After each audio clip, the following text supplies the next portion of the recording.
மூன்று காரியங்கள் நம்முடைய ஆவிக்குரிய முன்னேற்றத்தை தடை செய்ய முடியும். நம்முடைய ஆவிக்குரிய வளர்ச்சியை தடுக்கும் மூன்று காரியங்கள் அநேகம் இருக்கலாம். ஆனால் நான் எதிலிருந்து எடுக்க விரும்புகிறேன் அப்படின்னா, அப்போஸ்தலர் நடபடிகள் 24ஆம் அதிகாரம் 24ஆம் வசனம் முதல் 27ஆம் வசனம் குறித்துக் கொள்ளுங்க. இந்த பகுதியில் அப்போஸ்தலனாகிய பவுலும் ஃபீலிக்ஸ் அப்படின்ற தேசாதிபதியும் சந்தித்து கொண்ட இந்த சந்தர்ப்பத்தில் ஃபீலிக்ஸ்குள்ள ஒரு ஆவிக்குரிய போஜனத்தை, ஆவிக்குரிய அனுபவத்தை அவன் நேரடியாக அவன் பார்த்தும் அவனால் அந்த ஆவிக்குரிய வளர்ச்சிக்கு தன்னை விட்டு கொடுக்க முடியாம அவனுக்குள்ள இருந்த மூன்று போராட்டங்களை உங்களுக்கு காண்பிக்க போறேன். இது ஃபீலிக்ஸ் அப்படின்ற தேசாதிபதிக்கு மாத்திரம் இல்லை, இங்கே உட்கார்ந்து இருக்கிற அத்தனை பேருக்கும் இந்த போராட்டம் உண்டு. நான் சொன்னது இதற்கு விளங்குச்சுன்னு சொல்ல ஒரு ஆமீன் சொல்லுங்க. யாரை பற்றி சொன்னேன்? Very good. ஃபீலிக்ஸ்குள்ள என்ன இருந்தது? என்ன போராட்டம்? ஒரு ஆவிக்குரிய போராட்டம். அதாவது பவுல் பிரசங்கம் பண்றாரு, ஆவிக்குரிய சத்தியங்களை வெளிப்படுத்துறாரு, ஆனால் இவரால் அதை ஏற்றுக்கொள்ள முடியல. அதை தடுக்கிற காரியங்கள் அவருக்குள்ள எழும்புது. அதை மூன்று நான் சுட்டி காட்டுறேன். இந்த மூன்று போராட்டங்களை குறித்து நமக்கு எச்சரிப்பாருங்க, இது நமக்கும் வரும். முதல் போராட்டம் உங்களுக்கு காண்பிக்கட்டுமா? அப்போஸ்தலர் நடபடிகள் 24ஆம் அதிகாரம் 24லேருந்து 25. இனிமேல் கொஞ்சம் வேகமாக போவேன், ட்ரெயின் கொஞ்சம் ஸ்பீட் எடுக்கும், அதனால் நீங்கள் வேகமாக என்னோட கொஞ்சம் ஃபாலோ பண்ணி வரணும், சரிங்களா? 24-25 பாருங்க. சில நாளைக்கு பின்பு ஃபீலிக்ஸ் யூத ஸ்திரீ ஆகிய தன் மனைவி துர்சில்லாளுடனே பவுலை அழைப்பித்து கிறிஸ்துவை பற்றும் விசுவாசத்தை குறித்து அவன் சொல்ல கேட்டான். எதை சொல்ல கேட்டான்? சத்தமா சொல்லணும் எல்லாரும். கிறிஸ்துவை பற்றும் விசுவாசத்தை குறித்து சொல்ல கேட்டான். சரி, இப்போ 25ஆம் வசனம் சப்ஜெக்ட் எடுக்கிறார் பாருங்க. பவுல் என்ன சப்ஜெக்ட் பேசினார் பாருங்க. இந்த பவுல் நீதியையும் இச்சையடக்கத்தையும் இனி வரும் நியாய தீர்ப்பையும் குறித்து பேசும்போது அப்போ மூன்று காரியம் பேசினார். என்ன பேசினாரு? நீதி, இச்சையடக்கம், இனி வரும் நியாய தீர்ப்பு. இந்த சப்ஜெக்ட் எடுத்து அவர் பேசி கொண்டிருக்கும் போது இப்போ வாசிங்க, என்ன போட்டிருக்காங்க? ஃபெலிக்ஸ்க்கு என்ன வந்தது? பயம் அடைந்து, இப்பொழுது நீ போகலாம், எனக்கு சமயமாகும் போது உன்னை நான் எழுதுங்க. நம்பர் 1, முதலாவது ஆவிக்குரிய வாழ்க்கையை நாம் வளர்க்கிறதற்கு தடையாக நிற்கிற முதல் காரியம் என்ன தெரியுமா? மாமிசத்தில் ஏற்படும் பயம். எழுதுங்க. Fear of the flesh. மாமிசத்தில் ஏற்படும் பயம் அல்லது மாமிச பயம்னே சொல்லலாம். மாம்சத்தின் பயம்.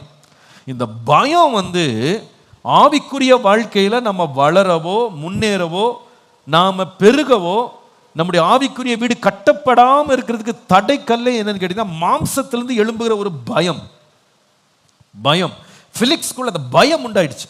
அந்த பயம் வந்த உடனே போதும் போதும் போதும் போதும், இதுக்கு மேல வேணாங்க, போதுங்க போதும், இதுக்கு மேல நான் கேட்க விரும்பல, நான் இன்னொரு முறை கேட்கிறேன், இப்ப வேணாம் அப்படின்னு பாதியில எழுந்துட்டாங்க. பாதியில் நிறுத்திட்டான் பிரசங்கத்தை. இன்னைக்கு நிறைய பேர் இப்போ இங்க கூட பிரசங்கம் கேட்டுட்டு இருக்கும்போது ஒரு பயம் வரும். இதெல்லாம் செய்ய முடியுமா? இதெல்லாம் நம்மளால நிறைவேற்ற முடியுமா? இதெல்லாம் நம்ம கீழ்ப்படிய முடியுமா? இதெல்லாம் நம்மளால முடியுமா அப்படின்னு ஒரு பயம் வரும். ஆனா உங்களுக்கு என்ன பிரச்சனைனா, ஃபெலிக்ஸ் மாதிரி என்ன நிறுத்த முடியாது உங்களால. ஃபெலிக்ஸ் கவர்னரா இருந்தார் பாருங்க. இவர் தனியா பிரசங்கம் பண்ண உடனே போதும் போதும் பண்ணிட்டாரு. இப்போ நீங்க என்னன்னா, இத்தனை பேர் கேட்டுட்டு இருக்காங்க, இப்படி பாஸ்டர் நிறுத்துறது பேசணும் அப்படின்னு சொல்லி நம்ம காதை அடைச்சிக்கிடுவோம். அதுக்கப்புறம் நம்ம க்ளோஸ் ஆகிடுவோம். அதுக்கப்புறம் நம்ம சில பேர் பாருங்க பிரசங்கம் கேட்டுருக்கோம், டக்குன்னு மொபைல் பார்ப்பாங்க. இதெல்லாம் என்னன்னா, you are actually afraid to hear the word of God. தேவனுடைய வார்த்தை உங்களுக்குள்ள கிரியை செய்கிறத ஏற்றுக்கொள்ள உங்களுக்கு பயம் வரும்போது நீங்க போனை பார்ப்பீங்க.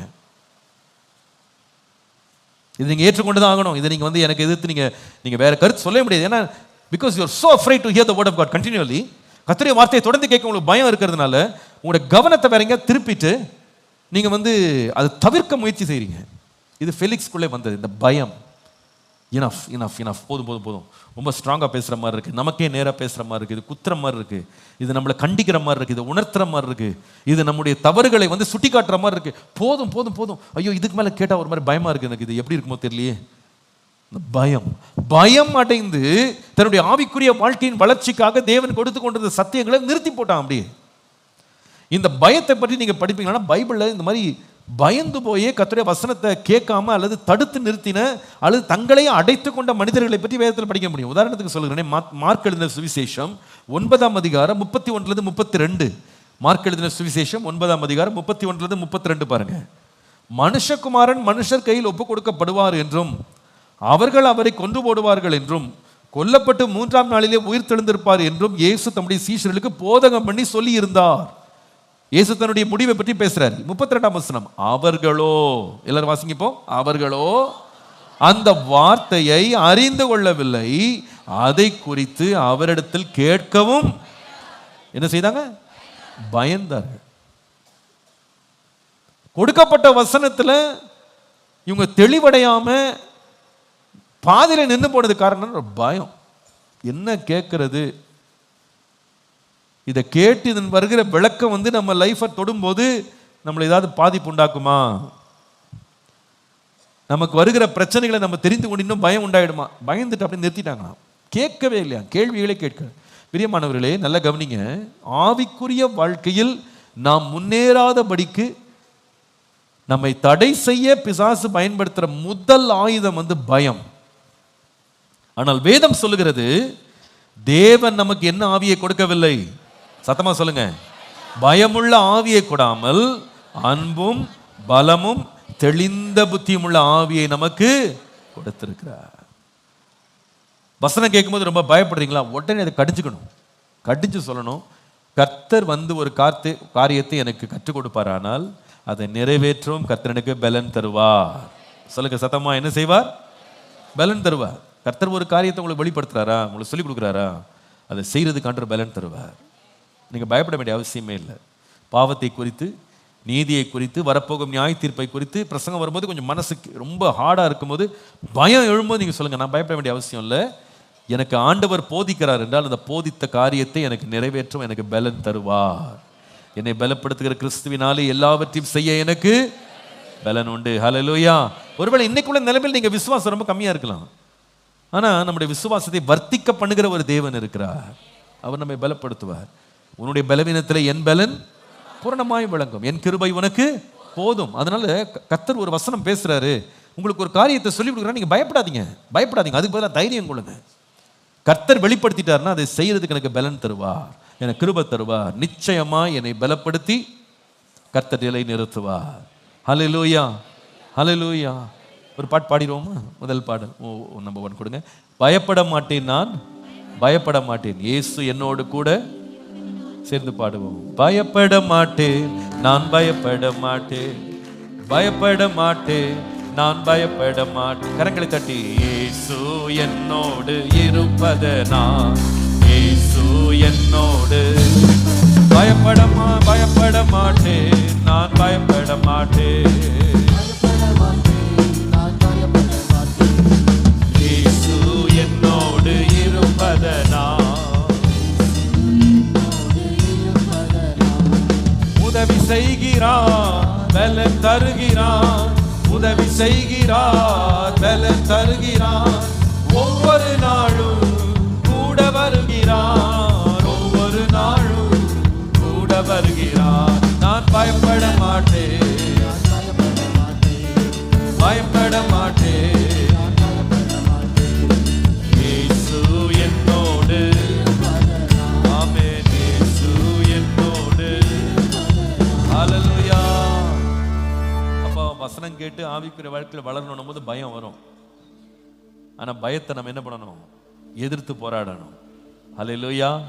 கர்த்தர் பேசிட்டாருன்னா அதுக்கு செய்யறதுக்கு என்ன தருவாரு? பலன் தருவார். ஹல்லேலூயா. சரி, அப்ப முதல்ல சந்திக்கிற எதிர்ப்பு என்னன்னு கேட்டீங்கன்னா பயம். ரெண்டாவது ஒரு பிரச்சனை இருக்கு. ஆவிக்குரிய வாழ்க்கையில ஒரு மனுஷன் வளரணும்னு அவன் முன்னேறும் போது அவனுக்கு வர்ற ரெண்டாவது பிரச்சனை, அதே அப்போஸ்தலர் நடபடிகள் 24ஆம் அதிகாரம் 26ஆம் வசனம் பாருங்க. ஃபெலிக்ஸுக்கு வந்த பிரச்சனை உங்களுக்கு காண்பிக்கிறேன் திரும்ப. அப்போஸ்தலர் நடபடிகள் 24:26. மேலும் அவன் பவுலை விடுதலை பண்ணும்படி தனக்கு அவன் பணம் கொடுப்பான் என்று நம்பிக்கை உள்ளவனாய் இருந்தான். அதி நிமித்தம் அவன் அநேகம் தரம் அவனை அழைத்து அவனுடனே. பாத்தீங்களா பிரச்சனை என்னன்னு? ரெண்டாவது எழுதுங்க. The fondness for fortune is usually an impediment for growth in spiritual life. ஆவிக்குரிய வாழ்க்கையின் வளர்ச்சிக்கு தடைக்கல்லாய் நிற்கக்கூடிய இரண்டாவது பெரிய தடை என்னன்னா, செல்வத்தின் மேல் அல்லது பணத்தின் மேல் உண்டாகும் பற்று, ஆசை. இங்க ஃபெலிக்ஸ் நல்லத வசனம் கேட்டுக்கிட்டு இருந்தான். ஆனா வசனம் தொடர்ந்து வாழ்க்கையில செயல்பட முடியாம, நல்லா எல்லாரும் கவனிக்கணும், முக்கியமான வார்த்தை இது. செயல்பட முடியாம தடுத்து போடுறது வந்து பயம். பயம். ரெண்டாவது பிரச்சனை என்னன்னா பணம். இந்த பண ஆசை இருக்கு பாருங்க, எல்லா தீமைக்கும் வேறா இருக்கிறது. இதை சிலர் இச்சித்து தங்கள் விசுவாச கப்பல் என்ன பண்ணிட்டாங்க? சேதப்படுத்திட்டாங்க. எல்லாரும் சொல்லுங்க, என்ன செய்தாங்க? விசுவாசிகள் எல்லாரும் தயவுசெய்து நான் சொல்ற வார்த்தையை கவனிங்க. இது ரொம்ப முக்கியமான ஒரு சத்தியம். நம்ம ஆவிக்குரிய வாழ்க்கையில வளர முடியாம நம்மளை தடை பண்ற ரெண்டாவது பெரிய தடை பணத்தின் மேல், பொருளின் மேல், உலக காரியங்கள் மேல் நமக்கு உண்டாகிற ஒரு பற்று, ஒரு பாசம். இந்த வசனத்தை நம்ம செய்துட்டோம்னா நம்மளை விட்டு பணம் போயிடுமோ, பொருள் நம்மளை விட்டு போயிடுமோ, உலகத்திலிருந்து நம்ம கொஞ்சம் விடுபட்டுருவோமோ, வருமானம் குறைஞ்சு போயிடுமோ, இந்த ஒரு பயம் இருக்கு பாருங்க, அநேகருடைய ஆவிக்குரிய வாழ்க்கையை முன்னேற விடாமல் தடை செய்யும். கற்பாறையின் மேல் விழுந்த விதையை பற்றி இயேசு சொல்லும்போது சொல்லுகிறாரு, அந்த விதை அதுல இருந்து கொஞ்சம் மண்ணை வச்சுட்டு உடனே சந்தோஷமா எழுந்து அது முளைச்சிருச்சு. ஆனா உலக கவலையும் ஐஸ்வர்யத்தின் மயக்கமும் அந்த வசனம் முன்னேற விடாம என்ன பண்ணிருச்சு? தடுத்துச்சு. அதுக்கு அவ்வளவு பவர் இருக்கான்னு கேட்டா இருக்கு. இருக்கு. மத்தேயு எழுதின சுவிசேஷம் 19ஆம் அதிகாரம் 16ஆம் வசனத்தை பார்ப்பீர்களானால், அங்கே ஒரு ஐஸ்வர்யமான வாலிபன் இயேசுவிடத்திலே நல்ல போதகரே, நித்திய ஜீவனை சுதந்தரிப்பதற்கு நான் என்ன செய்ய வேண்டும் அப்படின்னு கேட்டானா. என்ன செய்யணும் அப்படின்னா அர்த்தம் என்னன்னா, அவனுக்குள்ள இருந்த ஏக்கத்தை வெளிப்படுத்துறான். என்ன ஏக்கம் சொன்னேன்? ஒவ்வொரு மனுஷங்களும் என்ன ஏக்கம் இருக்கு? ஆவிக்குரிய ஒரு தாகம் இருக்கு இல்லையா? ஜீவனுள்ள தேவன் மேல் தாகமா இருக்கிறது என் ஆத்துமா. அந்த மாதிரி ஒரு ஏக்கத்தில் அவன் கேட்கிறான், நான் நித்திய ஜீவனுக்கு போனோம், எனக்கு என்ன செய்யணும் சொல்லுங்க. உடனே இயேசு சொல்றாரு, கற்பனைகள் எல்லாம் கை கொள்ற. சின்ன வயதுலேருந்து கை கொண்டுட்டேன். உடனே இயேசு சொன்னாரு, அப்படின்னா 21ஆம் வசனம், நீ பூரண சற்குணனா இருக்க விரும்பினால் உனக்கு உண்டானவைகள் எல்லாவற்றையும் விட்டுட்டு நீ தரித்திரருக்கு கொடுத்துட்டு நீ என்னை பின்பற்றி வா, அப்பொழுது பரலோகத்தில் மிகுந்த பலன் உண்டாயிருக்கும், பொக்கிஷம் உண்டாயிருக்கும் சொன்ன உடனே 22ஆம் வசனத்தில் பாருங்க, அங்க காரியம் பாருங்க. வாசிங்க, இப்ப எல்லாம் சேர்ந்து வாசிங்க. அந்த வாலிபன் மிகுந்த ஆஸ்தி உள்ளவனாய் இருந்தபடியால் இந்த வார்த்தைகளை கேட்டபோது துக்கம் அடைந்து, ஏன்பா போயிட்ட அப்படின்னு கேட்டா, நிறைய பணம் வச்சிருக்கேன், இதெல்லாம் ஆண்டவர் வார்த்தைப்படி நம்ம கேட்டு நடந்தா எல்லாம் போயிடுமோ, எல்லாம் இழந்துருவேணும், அதனால அப்படியே பின்வாங்கி போயிட்டாங்க. இன்னைக்கு நிறைய பேருடைய லைஃப்ல பணமும் பொருளும் உலக காரியங்களும் ஆவிக்குரிய வாழ்க்கையிலும் வளர விடாம பெரிய தடைக்கெல்லாம் இருக்குன்றது உண்மை. இது உண்மை. ஒரு லெவலுக்கு மேல அவங்களால போக முடியாது. ஒரு லெவலுக்கு மேல வந்த உடனே வசனத்தை கேட்டுட்டே இருப்பாங்க. வளர்ற டைம்ல ஒரு குறிப்பிட்ட எல்லை வந்த உடனே இது எல்லாத்தையும் செய்தோம்னா நாம இப்ப வச்சிருக்கிற ட்ரெஜெக்டரியை மெயின்டைன் பண்ண முடியாது. நாம இப்போ ஏறு முகத்தில் இருந்துட்டு இருக்கோம், அப்படியே சம்பாரிச்சு மேல வந்துட்டு இருக்கோம். இந்த இடத்து வரைக்கும் என்னால் வசனம் கேட்க முடியும். ஆனால் வசனம் வளர வளர வளர இதை கேட்டேன்னா என்னால் உலக பிரகாரமாக மேலே போக முடியாதுன்னு தெரிஞ்ச உடனே நிறைய பேர் எதை காம்ப்ரமைஸ் பண்ணுறாங்கன்னா, ஆவிக்குரிய வாழ்க்கை லெவல் இது போதும், என் உலக பிரகாரமான வாழ்க்கை இன்னும் மேலே போட்டோன்னு மேலே போயிடுறாங்க. இந்த மனுஷனுக்குள்ள ஏக்கம் இருந்தது, நித்திய ஜீவன் வேணும். ஆனால் வசனம் கேட்கும்போது ரொம்ப துக்கமாயிட்டான், ரொம்ப துக்கமாயிடும். வேதம் சொல்லுது, அந்த கேள்வியோடு அப்படியே திரும்பி போயிட்டான். He couldn't go forward. அந்த ஏக்கம் இருந்துச்சு, அந்த ஏக்கத்தை நிறைவேற்ற முடியலை. ஏனென்றால் உள்ள ஒரு பெரிய தடை. இதுல ரொம்ப நம்ம எச்சரிப்பா இருக்கணும்.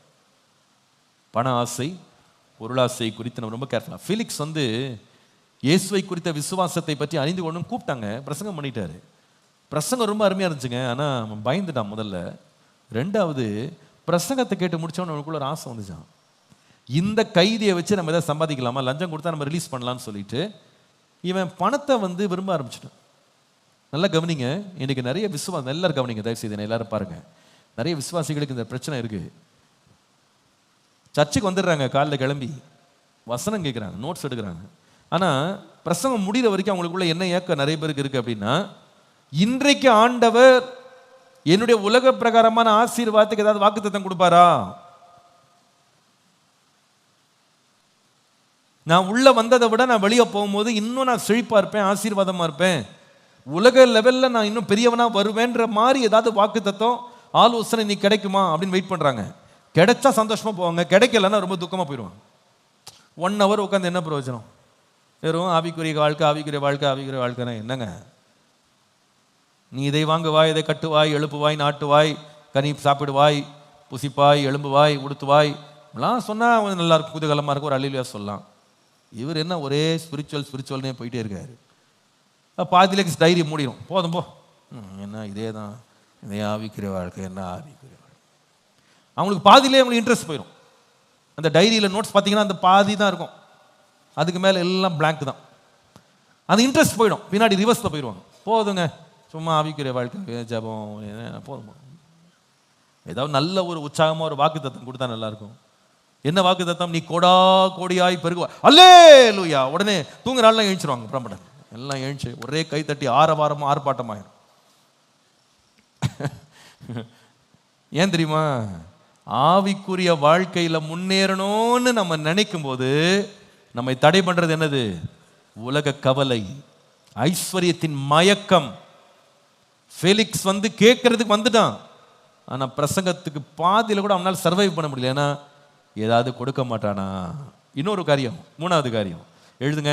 அப்போஸ்தலர் நடபடிகள் 24:27 பாருங்க. 24:27.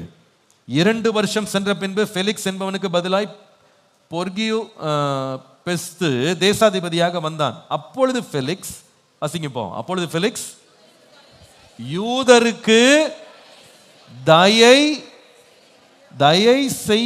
தயவு செய்ய மனதாய் என்ன செய்தான்? பவுலை காவலில் வைத்து விட்டு. இப்ப பாருங்க பிரச்சனை. கூப்பிட்டது எதுக்கு? பிரசங்கம் கேட்கறதுக்கு. ஆனா பாதியில பிரசங்கம் நின்று போச்சு, பிரசங்கம் ஓடல, நிறுத்திட்டான் பிரசங்கத்தை. ஏன்பா நிறுத்துறான்னு கேட்டா, முதல்ல பயம், 2வது பணம் கொடுப்பானா அப்படின்னு பண ஆசை உள்ள வந்துச்சு, 3வது என்ன பிரச்சனை அப்படின்னு கேட்டா, யூதருக்கு தயை செய்ய வேண்டும் என்ற ஒரு எண்ணம். அதாவது மனுஷ தயவை தேடுவது, மனிதனின் தயவை ஒரு மனுஷன் தேடுவது, seeking the favour of man, மனித தயவு. நல்ல கவனிக்க. இவர் ஏன் தெரியுமா பிரசங்கத்தை தொடர விடல? பவுலுடைய வார்த்தைகள்லாம் சத்தியம்தான், அது ஏன் தொடர்ந்து கேட்கல தெரியுமா? இவர் பிரசங்கத்தை கேட்டா வெளியே பெரிய கும்பல் ஒன்று இருக்கு, மெஜாரிட்டி ஒருத்தவங்க இருக்காங்க. யார் அவங்க? யூதர்கள். இந்த யூதர்கள்லாம் தன்னை பகைச்சிருவாங்கன்னு சொல்லிட்டு பிரசங்கத்தை நிறுத்திட்டாங்க. போதும், நிறுத்திட்டான், போதும் போயிடுவான். நிறுத்திட்டு இந்த பவுலை, பிரசங்கம் பண்ண பவுலை காவல்லே 2 வருஷம் வச்சுட்டு போயிட்டானா. நீ பிரசங்கம்லாம் பண்ண வேணா, உள்ளே உட்காருன்னு கிளம்பி போயிடும். பிரியமானவர்களே, அநேக விசுவாசிகளுடைய விசுவாச வாழ்க்கை பாதியில் நின்று போனதுக்கு இந்த 3 காரணங்கள் உண்மை. ஃபர்ஸ்ட் இஸ் ஃபியர், பயம். 2வது பணம், பண ஆசை. 3வது மனுஷனுடைய தயவை இழந்துருவோமோன்ற ஒரு பயம். நம்ம ரொம்ப வசனத்தின்படி வாழ்ந்தா பெரும்பான்மையை இழந்துருவோம் அப்படின்ற ஒரு பயம். மனுஷ பயத்தினாலேயே ஆவிக்குரிய வாழ்க்கையில முன்னேறாம இருக்கிறவங்க நிறைய பேர் இருக்காங்க. They are so afraid of people. மனுஷர் நம்மளை பற்றி என்ன நினைப்பாங்க, மனுஷர் நம்மளை என்ன சொல்லுவாங்க, இதற்காகவே நிறைய காரியங்களை செய்யாம அப்படி நிறுத்திட்டாங்க. ஒரு சம்பவத்தை நீங்க வீட்டில் போய் வாசிங்க. அப்போஸ்தலர் நடபடிகள் 9ஆம் அதிகாரத்துக்கு வருவீர்களானா, அந்த முதல் வசனத்திலிருந்து யாரை பற்றி எழுதியிருக்கு காரியத்தை சொல்றேன். யோவான் 9ஆம் அதிகாரம். யோவான் தானே சொன்னேன், அப்போ சொல்லிட்டேனோ, மன்னித்து விடுங்க. யோவான் 9ஆம் அதிகாரத்தில் ஒரு சம்பவம் இருக்கு. அது என்ன சம்பவம்னு கேட்டா, அதில் வந்து முதல் வசனத்துலேருந்து படிக்கும்போது அந்த சம்பவம் என்ன சம்பவம் அப்படின்னா, ஒரு மனுஷன் பிறவியிலிருந்து குருடனாக இருக்கான், பிறந்தது முதல் குருடன். இந்த குருடனை இயேசு குணமாக்கினார். ஆனால் அங்கிருந்த அந்த பரிசேயர்கள், அங்கிருந்த யூதர்களுக்கு இது பிடிக்கல. அதுவும் இயேசு ஓய்வு நாளில் சுகமாக்கிட்டாருன்னு சொல்லி ரொம்ப கடுங்கோபமாயிட்டாங்க. இயேசுவை குற்றம் கண்டுபிடிக்கிறதுக்கு வகை தேடுறாங்க. இவர் அற்புதம் செய்யலைன்னு சொல்லி டிஸ்ப்ரூவ் பண்றதுக்கு ட்ரை பண்றாங்க. எப்படி ஆகிலும் இதை வந்து தவிடுபடி ஆக்கணும், இந்த மாதிரி அற்புதம் நடக்கலன்னு சொல்றதை நம்ம எல்லாரும் தெரியப்படுத்தணும்னு சொல்லி முதல்ல என்ன பண்றாங்கன்னா, இந்த கண்கள் திறக்கப்பட்ட மனுஷன் இருக்கான் பாருங்க, அவன்கிட்ட வந்து கன்ஃபரண்ட் பண்றாங்க. யார் உன்னை குணமாக்கினது, நீ இப்படிதான் குருடனா இருந்தா, எல்லா கேள்வியும் கேட்குறாங்க. அவன் நின்று பிடிக்கிறான். நின்று பிடிச்சிட்டு, நான் வந்து குருடனா இருந்தேன், கண் தெரியாமல் இருந்தேன், இப்போ நான் பார்வை அடைந்து விட்டேன் அப்படின்னு அவன் பேசி அவன் இவங்களுக்கு ரொம்ப கன்ஃபரண்ட் பண்ண உடனே இவங்க நல்லா என்ன பண்ணுறாங்கன்னா, அவங்க அப்பா அம்மாவை கூப்பிடுவான்னு சொல்லி அவங்க அப்பா அம்மாவை கூப்பிட்றாங்க. நீங்கள் அவங்க அப்பா அம்மாட்ட நீங்கள் பார்ப்பீங்களான்னா 19ஆம் வசனத்தில் அவங்க கேட்குறாங்க, இது உங்களுடைய குமாரனா, உங்கள் மகனா, பிறந்தது முதல் பார்வை இல்லாத இவன் உங்கள் மகனான்னு கேட்டால் ஆமாம் எங்கள் பையன்தான் அப்படின்ன உடனே 21ஆம் வசனத்தில் அவங்க சொல்கிறாங்க, நீங்கள் எல்லாம் இங்கே நிறைய கேள்வி கேட்டே இருக்கீங்கன்னா எங்களுக்கு ஒன்றும் புரியலைன்னா ஒன்று மட்டும் எங்களுக்கு தெரியும், அவன் பார்வை இல்லாமல் இருந்தால் இப்போ பார்வை அடைஞ்சிருக்கிறான், கண்களை திறந்தவர் யார் என்பது எங்களுக்கெல்லாம் தெரியாது, அவன் நல்ல வயது உள்ளவனாக இருக்கிறான், அவன்கிட்டே கேளுங்க அவன் சொல்லுவான்னு அவங்க நழுவ பார்க்குறாங்க. 22ஆம் வசனம் தான் அவங்க பிரச்சனையை நமக்கு வெளிப்படுத்துது. ஏன் இப்படி நழுவுனாங்க தெரியுமா? வேதம் சொல்லுது, அவனுடைய தாய் தகப்பன்மார், வாசிங்க இப்போ, யூதர்களுக்கு பயந்ததினால் இப்படி சொன்னார்கள், ஏனெனில் இயேசுவை கிறிஸ்து என்று எவனாவது அறிக்கை பண்ணினால் அவனை ஜெபாலயத்துக்கு புறம்பாக்க வேண்டும் என்று யூதர்கள் முன்னமே கட்டுப்பாடு செய்திருந்தாங்களாம். அதனால பயந்துட்டு பாருங்க, இயேசுன்னு சொல்றதுக்கு பயம், அவனே கேளுங்க இவங்க சொல்ல எப்படி தான் நழுவலாம்? ஆவிக்குரிய வாழ்க்கையில ஒரு மனுஷன் வளர்றதுக்கு முன்னேறதுக்கு தடை மூன்றாவது என்னன்னு கேட்டா, மனுஷர்கள் நம்மளை ஏதாவது ஒதுக்கி வச்சிருவாங்களோ, தள்ளி வச்சிருவாங்களோ. இங்க பாருங்க, ஜெபாலயத்துக்கு புறம்பாக்கிடுவாங்க, சமுதாயத்திலும் தள்ளி விட்டுருவாங்க. அதனால நான் என்ன சொல்ல மாட்டேன், இயேசுன்னு சொல்ல மாட்டேன். சமுதாயத்துக்கு பயம். இங்க பாருங்க, கவனிங்க, விசுவாசிங்க கவனிங்க, நிறைய விசுவாசிகள் இந்த பயம் இருக்கு. நான் வசனத்தெல்லாம் ரொம்ப கேட்டு ஆவிக்குரிய வாழ்க்கையில் வளர்ந்துட்டேன் அப்படின்னா என் குடும்பத்தில் என்ன ஒதுக்கி வச்சிருவாங்க, என் சமுதாயத்தில் என்ன ஒதுக்கி வச்சிருவாங்க, என் வீட்டார் எனக்கு சத்துருக்களாக மாறிடுவாங்க, இந்த மனுஷ தயவு கிடைக்காம போயிடும். சில பேருக்கு பயம், பொண்ணு கிடைக்காம போயிடும், மாப்பிள்ளை கிடைக்காம போயிடும். புரியுதுங்களா சொல்றீங்க? ஒட்டு உறவுலாம் நம்மளை விட்டு போயிடுவாங்க, அதனால நம்ம லிமிட் பண்ணிக்கலாம், இதுக்கு மேலே போக வேணாம். அந்த பயம் உள்ளே நம்மளை என்ன பண்ணுதுன்னா, மனுஷனுடைய தயவு வேணும் அப்படின்னு நினைக்க பண்ணுது. யோவான் எழுதின சுவிசேஷம் 7ஆம் அதிகாரம் 12-13 பாருங்க. ஜனங்களுக்குள்ளே அவரை குறித்து முறுமுறுப்புண்டாயிற்று. சிலர் சொன்னாங்க அவர் நல்லவர் என்றார்கள், வேறு சிலர் அப்படியல்ல அவர் ஜனங்களை வஞ்சிக்கிறவர் என்று சொல்லிக் கொண்டாங்க. 13ஆம் வசனம் எல்லாம் சேர்ந்து வாசிங்க. ஆனாலும் யூதருக்கு பயந்திருந்ததினாலே ஒருவனும் அவரை குறித்து, அல்லது வெளியரங்கமா பேசலையாம், ஒருவருமே பேசலையா, பயம். யூதர்களுக்கு பயந்து போய், அப்பா யூதர்கள் திடீர்னு அவர் இயேசு, அவர் மேசியா இல்லை, ஆமாங்க மேசியா இல்லைங்க, அவர் கிறிஸ்து இல்லை, ஆமாங்க கிறிஸ்து இல்லை, அங்க சொல்லிக்கிறது, இங்க நீர்தான் கிறிஸ்துன்றது. வெளியரங்கமா சொல்றதுக்கு என்னது? பயம். ஏன்னா மனுஷனுடைய தயவை இழந்துருவோம் அப்படின்ற ஒரு பயம். நீங்கள் யோவான் எழுதின சுவிசேஷம் 19ஆம் அதிகாரம் 38ஆம் வசனம் வாசித்தீங்கன்னா ரொம்ப அருமையாக இருக்கிறது. அரிமத்தியா ஊரானும் யூதருக்கு பயந்ததினால், எல்லாரும் வாசிங்க என்னது?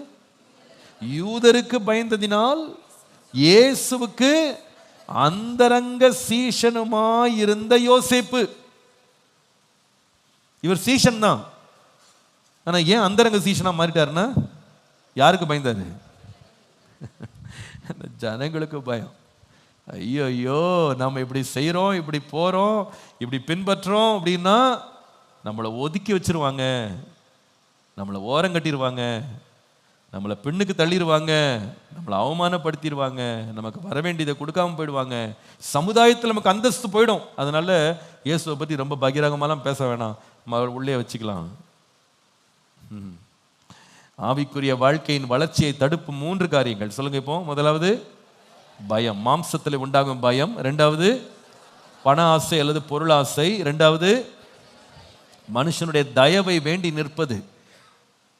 ஆனா இவ்வளவுதான் தடுத்தல் உள்ளிருந்து வந்தாலும் ஆத்துவா ஏங்கும். ஏய் அதோடு அவங்களெல்லாம் பற்றி கண்டுக்கிடாத, நீ ஆண்டவரை தேடு, ஆண்டவரை பின்பற்று, என்ன வந்தாலும் பரவாயில்ல முன்னால போன்னு ஆவிக்குரிய வாழ்க்கையில உள்ள ஆத்துமா என்ன செய்யும்? ஏங்கும். அதனாலதான் ஒரு பாட்டு நம்ம பாடுவோம், இயேசுவின் பின்னே போக துணிந்தேன், பின்னோக்கேன் நான், பின்னோக்கேன் நான், ஆண்டவரே உம்மை நான் பின்தொடர்ந்து போவேன், என்ன வந்தாலும் சரி உம்மை பின்தொடர்ந்து போவேன். பாடுவோம், இயேசுவின் பின்னே போக துணிந்தேன். பாடலாம், இயேசுவின் பின்னே போக துணிந்தேன். நன்றி அப்பா. இயேசுவின் பின்னே போக துணிந்தேன், பின்னோக்கே நான், பின்னோக்கே பின்னோக்கே உலகமென் பின்னே உலகமென் பின்னே சிலுவாயின் முன்னே பாடுவோம். உலகமென் பின்னே சிலுவாயின் முன்னே உலகமென் பின்னே சிலுவாயின் முன்னே பின்னோக்கே ஆமென் பின்னோக்கே. கரங்களை உயர்த்தி யாரும் என்னோடு யாரும் என்னோடு சேராவிட்டால் யாரும் என்னோடு சேராவிட்டால் ஹல்லேலூயா யாரும் என்னோடு சேராவிட்டால் பின்னோக்கே பின்னோக்கே பின்னோக்கே என் மீட்பர் பாதை என் மீட்பர் பாதை என்றும் பின் செல்வே என் மீட்பர் பாதை என்றும் பின் செல்வே என் மீட்பர் பாதை என்றும் பின் செல்வே பின்னோக்கே நான் பின்னோக்கே நான் பின்னோக்கே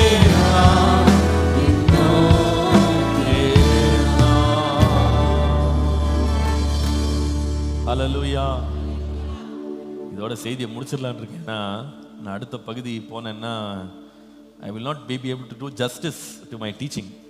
நான் ரொம்ப வேகமாக போயிட்டு ரொம்ப திணிச்ச மாதிரி ஆகிடும். இந்த 3ஓட நிறுத்திக்கலாம்னு நினைக்கிறேன். ஒரே ஒரு கேள்வியோடு முடிக்க போகிறோம்.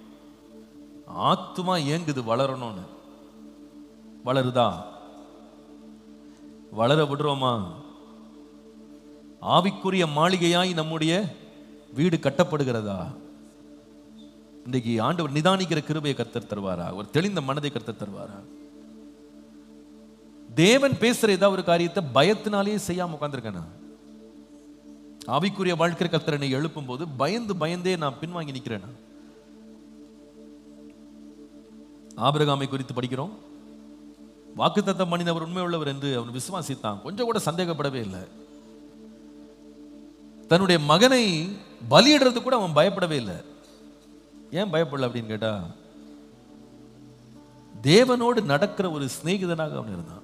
His life was going forward. அவன் வாழ்க்கை, ஆவிக்குரிய வாழ்க்கையில தேவனுடைய வார்த்தையை கீழ்ப்படுகிறதுக்கு அவன் பயப்படவே இல்லை. பயப்படவே இல்லை. இன்றைக்கு ஆண்டவரே, நான் ஸ்பிரிச்சுவல் லைஃப்ல வளர முடியாதபடி என்ன ரொம்ப பயத்துக்குள்ள என்னை தள்ளுகிற எல்லா பயங்கள்லேருந்து எனக்கு விடுதலை ஏற்றா. சில பேருக்கு ஒரு பயம் இருக்கு. என்ன பயம் தெரியுமா? எவ்வளோ நாள் நம்ம இதை செய்ய போகிறோம்?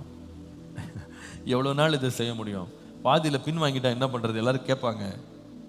அதனால செய்யவே வேணாம், விட்டுரு, அதை விட்டுருங்க. எதுக்கு செய்யணும்? செஞ்சுட்டு எல்லாரும் முன்னாடி அவமானம் பண்ணும், கேள்விக்கெல்லாம் பதில் சொல்ல முடியாது. அதனால நிறுத்திடுவோம். தொடர முடியாம போயிடுவோன்ற ஒரு பயம், தோல்வி விட்டுருவோம் அப்படின்ற ஒரு பயம், பின்வாங்கிடுவோமோன்னு ஒரு பயம். நான் சொல்லுவேன், பயப்பட வேண்டாம். வாக்குத்தத்தம் பண்ணினவர் உண்மை உள்ளவர் என்று நிச்சயம் பண்ணி தைரியத்தோட முன்னால போகணும். அல்லேலூயா. ரெண்டாவது நாங்கள் கவனித்தோம், ஆவிக்குரிய வாழ்க்கையில நம்ம முன்னேற முடியாதபடி, வளர முடியாதபடி, இந்த ஆவிக்குரிய வீடு கட்டப்பட முடியாதபடி தடைக்கெல்லாம் நிற்கிற ரெண்டாவது தடை என்னது? ஆமா, பண ஆசை. ஏதாவது ஒரு காரியத்தை ஆண்டவர் பேசிட்டு அதை செய்யணும்னு நினைக்கும் போது இது போயிடுமோ அது போயிடுமோ அப்படின்னு ஒரு பயம் வருதா? சில பேருக்கு ஒரு பயம் இருக்கு. இதெல்லாம் நம்ம அப்படியே செயல்படுத்தணும்னா நம்ம ரொம்ப பிரச்சனையை சந்திக்கணும். நம்ம வருமானத்தை குறைச்சிருவாங்க, நமக்கு ப்ரமோஷன் கிடைக்காம போயிடும், நமக்கு சம்பளம் கூட்டி கொடுக்காம போயிடுவாங்க. அதுல ஒரு பயம், வேலை போயிடும்னு ஒரு பயம். அதனால நம்ம என்ன பண்றோம்னா, என்ன பண்றது பரவாயில்ல ஒழுங்க போங்க அப்படி இல்லை.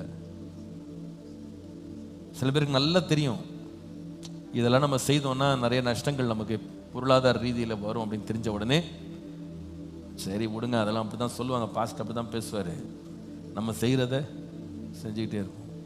ஏன்னா வர்ற வருமானத்தை ஏன் விடுவானே அப்படின்னு சொல்லி நம்ம என்ன பண்ணுவோம், கொஞ்சம் அப்போ நம்ம என்ன பண்ணுவோம்னா, நம்முடைய பண ஆசைக்கு ஏற்ற விதமான பிரசங்கியார்களை நம்ம தேடுவோம்.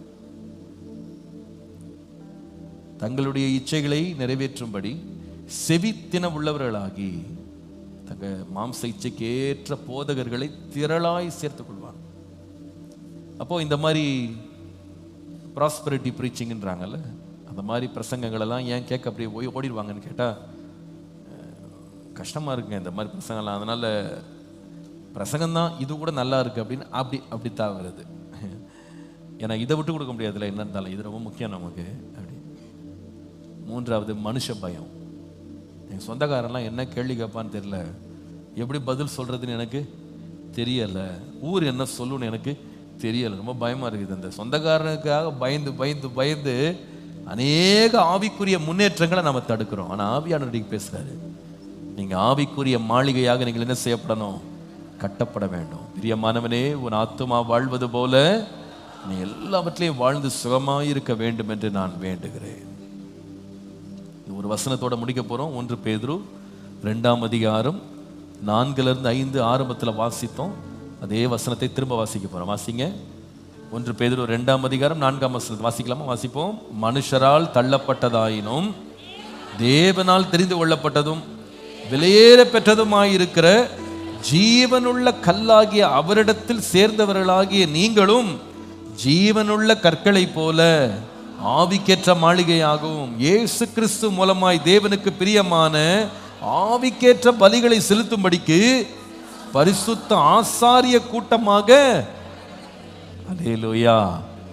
ஒருவேளை உலக கூட்டத்தில், சொந்தக்காரங்க கூட்டத்தில், சமுதாய கூட்டத்தில் நம்ம இல்லாமல் போயிட்டாலும் கர்த்தர் நம்மை ஆசாரிய கூட்டமாய் அழைக்கிறார். அல்லேலூயா. நம்மளை ஆவிக்குரிய மாளிகையா யாரோடு சேர்த்து கட்டுறாருன்னா இயேசுவோடு கூட நம்மை சேர்த்து கட்டுகிறார்.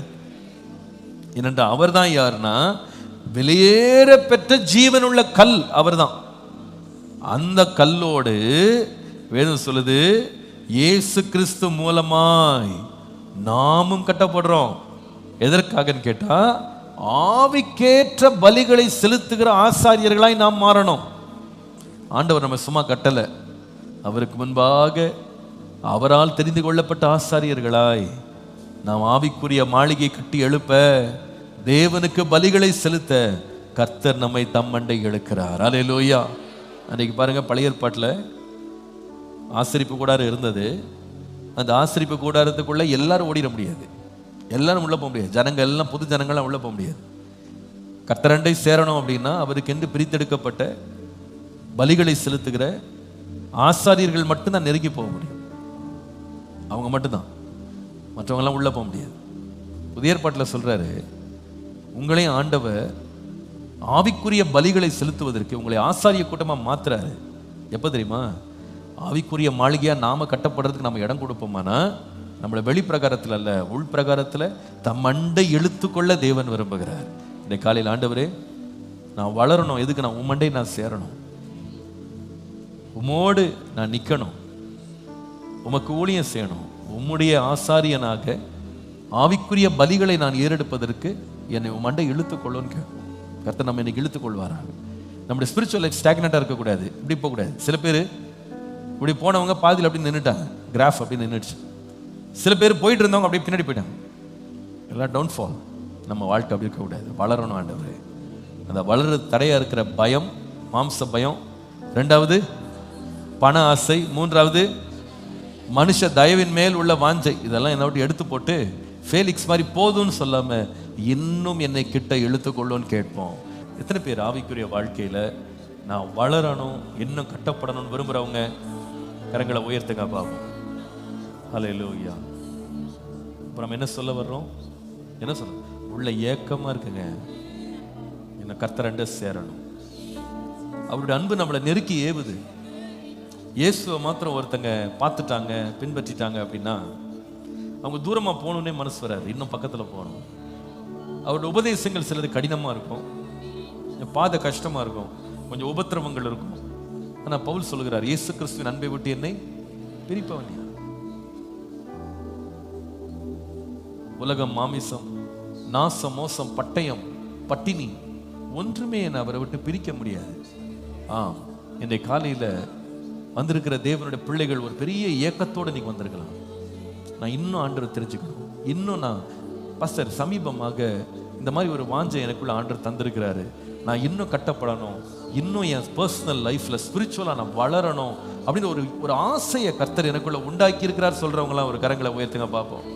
உண்டாயிருக்கா உங்களுக்குள்ள? எனக்கு இருக்கிறது போதாது, பின்னானவைகளை மறந்து முன்னானவைகளை நாடணும், கிறிஸ்து இயேசுவுக்குள்ளாக தேவன் எனக்கு வைத்திருக்கிற பரம அழைப்பின் பந்தய பொருளுக்கு நேராக லக்கை நோக்கி நான் ஓடணும், ஒரு வாஞ்சை எனக்குள்ள வந்திருக்கு. அதிகமா கர்த்தரை அறியணும். ஹல்லேலூயா. அவருடைய உயிர்த்தெழுந்த வல்லமையை நான் ருசிக்கணும். ஆண்டவரே, எனக்குள்ள இந்த வாஞ்சையை நீங்க உண்டாக்கி இருக்கிறீங்க, அந்த தாகத்தை உண்டாக்கி இருக்கிறீங்க. என்னுடைய ஆத்துமா ஏங்குகிறது, நான் இன்னும் மண்டை சேரணும். ஆண்டவரே, நான் இது வரைக்கும் வந்தது போதாது, இன்னும் மண்டை வரணும், இன்னும் நெருங்கணும், இன்னும் வளரணும். ஹல்லேலூயா.